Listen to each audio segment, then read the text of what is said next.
When I was 34, I visited Rio de Janeiro, Brazil. I went on the trip to have fun. I was young. I had a little bit of money. I wanted to explore the fun of Rio de Janeiro, international playground of the world.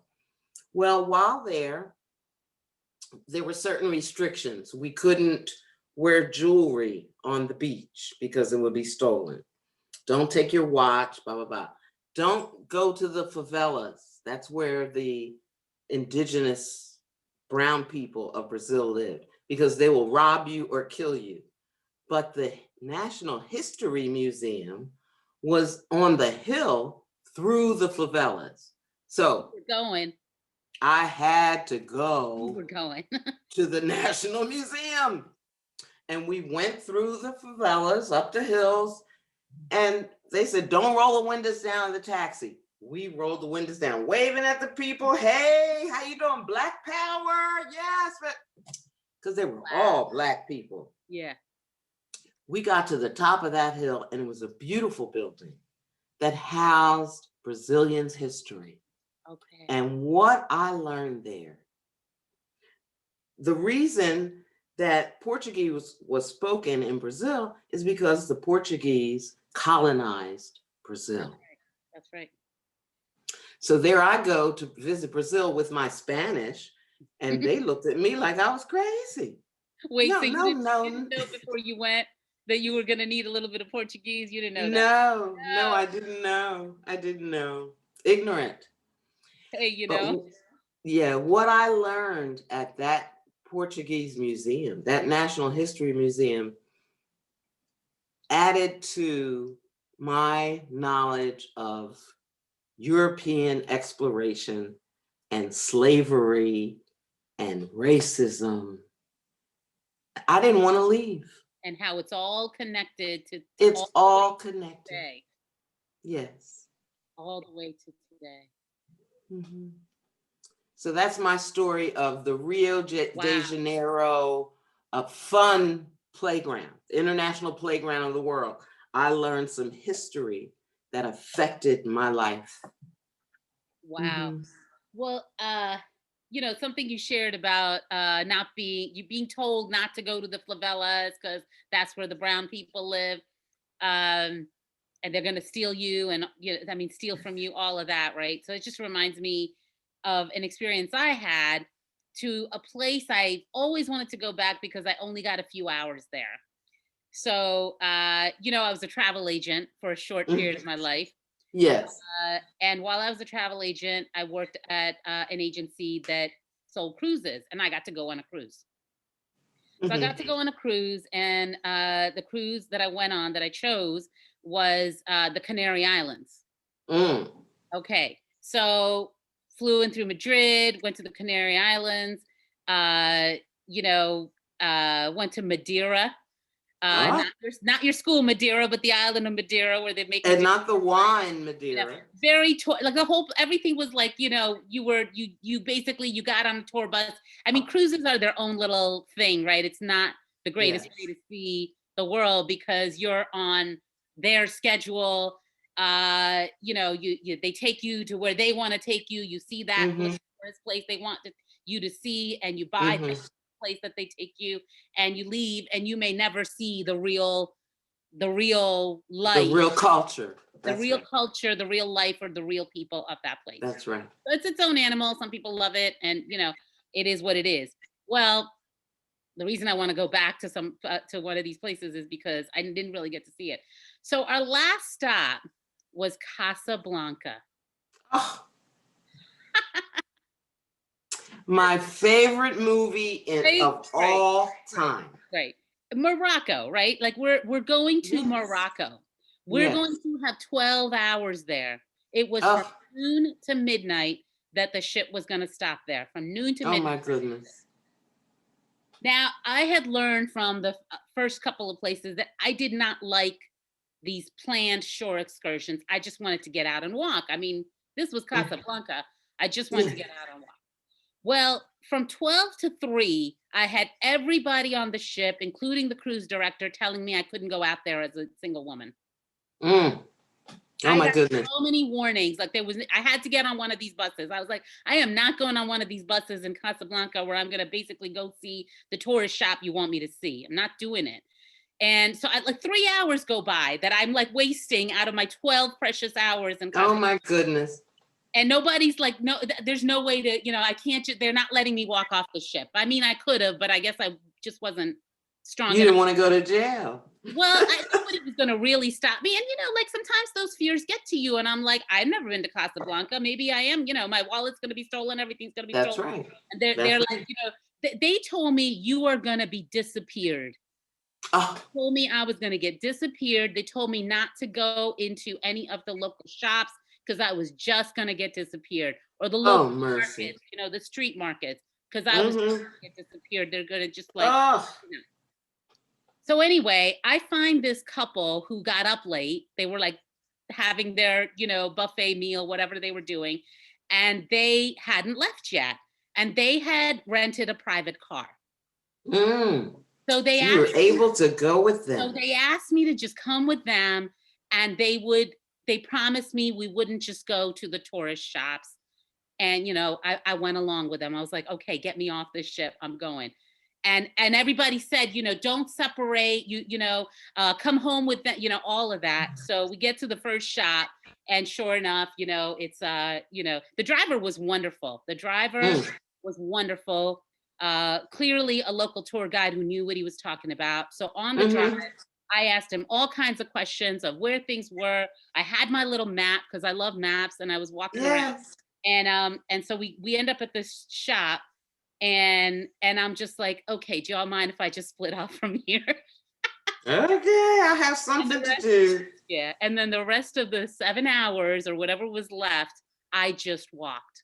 I walked up the hills. I went to neighborhoods where they probably, didn't even know there were cruise ships down below. I ate some of the most amazing grilled meats that I've ever had in my life, like mouth watering. You like smell them coming out of the restaurants. I talked to people when I could. Not everybody. I didn't know the local language. Not everybody knew English.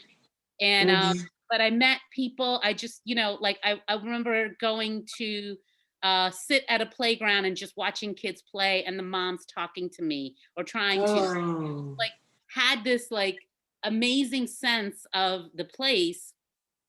And then as it started to get dark, like sunset, partly just to see it over the water, I just started walking back towards the water.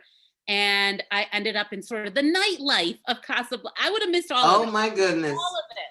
All right. Trapped in the nightlife. The nightlife. I mean, it was just, I was like, can I get another night here? Because, I got to get back on by like, before midnight, before they leave. Yes. And from there, I found the street markets. I was going to walk to the ship, which probably was unrealistic because like lonely roads on the way down to the docks. But on my way, I found the street markets. The street markets are just like these, these are folks who are just trying to make a living off of their own crafts. They're beautiful. They're some of the most beautiful art pieces that belong in a museum, but somebody didn't classify them that way. And then you go from one, and it's like a maze, and you just end up in another. So I had like big bills that they couldn't cash, and I wanted to buy something. And the guy's like, well, come with me. And he's taking me into this maze. And I'm like, am I going to come out alive? This is why they told me don't go in there. I'm like, I'm never finding my way out. Well, sure enough, he has my bill in his hand. All right. Sure enough, I follow him. He finds somebody who can break the bill. He stands there, makes sure I get my money back, and walks me all the way out because he knows I've got to get on the ship on time. And do you know what that was? That was your spirit connecting to his spirit. That was some spirit connection. I will never forget that moment where I'm filled with all the fears. And this is like what I think of as our brains get colonized. Even more than our land and our goods, our brains get colonized. Where in that moment, I'm fearful. Am I going to make it back on the ship on time? because this Yes. is like my last stop Let before, alone alive. let alone alive, let alone. And here is this amazing man who just took care of me Mm, and made sure I got out, and he got me a taxi because he told me, and I believed him. I did not want to walk alone to the docks. It was this long, lonely, dark road, and it was dark. mhm, It was close to midnight, and mhm, he got me into a car, and I got back on the ship. And that moment said to me everything there is to say about how, our minds have been controlled. mhm, So anyway, mhm. really long story, but I How totally fear has been used to keep us locked in to from some our own untruths. people, because he was my people in a Mhm. way, Yes. from Yes. we have fear of our own people. That's what Mhm. Mhm. fear. Oh, mercy. Yeah. Yeah. So have you experienced that in other places? Um, Albert and I were in Shanghai, and we wanted to buy a converter for the electricity there. And we're in the throngs of Shanghai market. And Albert spoke to this guy in Chinese, and he says, "Follow me." Well, there we are walking through these alleys of Shanghai. And I was like, pulling on Albert's coat. Should we be doing this? Is this safe? Are we going to get what we want? And sure enough, the guy took us to a stall that allowed us to buy a converter for our electrical appliances. Mm, And by then my faith had gone out the window. I'm like, we're going to be found dead here in this Shanghai alley. And he got us what we needed, and got we it. bought it and came back out to the main thoroughfare in Shanghai. Wow. So yes, I have been in that situation Yeah. where my faith did not sustain me. I was afraid that it would just end up dark. And it didn't. People are really human human nature is really about helping and giving. And when they see people of color, Yeah. they're so willing. It's like they're compelled to help and to That's connect. so true. That's so true. Yes. Because Mm-hmm. we've all been through it. And, we've been taught Yes. to fear each other. We've been taught to fear each other. I mean, that's really it. Yes. That's right. When the one we should be fearing is that one that really doesn't look like us. Well, and this is the thing about colonization. And I'll say this, and we'll probably, follow up on a longer talk about this. But the thing is, like, peoples around the world for centuries warred each other. People in South Asia have warred each other. People in Africa warred each other, whether it was about land or resources. I think Yes. what changed the game was this game of European colonization, where they made a decision and convinced themselves and many people around the world about superiority. So Yes. that it changed the game of colonization, where when you can make someone believe that one group is not even human, White supremacy. it changes the game. And Yeah. so then now, ever since then, it's a divide and conquer, where it's like, as long as we fear each other enough, we're gonna Mhm. forget who's making the rules up here. We're Yes. just gonna stay fighting each other. Yeah. Oh, Kavita, this was beautiful. I think we said what we wanted to say. Yep, yep. Well, we'll be back for more. We thank our listeners who are listening. Your Thank you. comments have meant so much to us when you write back what it means to you. So Yes. put the comment in, put the like in. If you want to subscribe, so you know when we'll put something out next, please do. It helps us stay in touch with you. Excellent. Janet. Oh, take care.